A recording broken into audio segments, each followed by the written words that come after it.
Let's look at a process for reviewing and managing comments in a PDF within Tungsten Power PDF. With the PDF document open, we'll go over to the left navigation bar and click on the Comments panel. As you can see here, all the comments in a document are shown.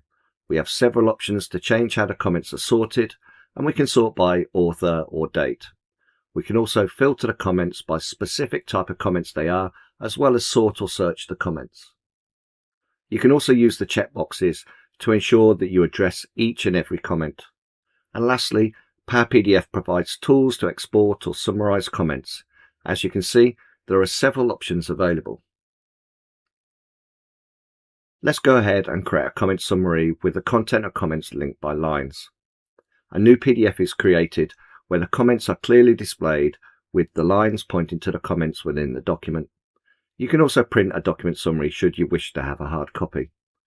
If you're interested in learning more about Power PDF and its capabilities, we offer both free to access online learning as well as a wealth of technical videos on the Tungsten Demo Center.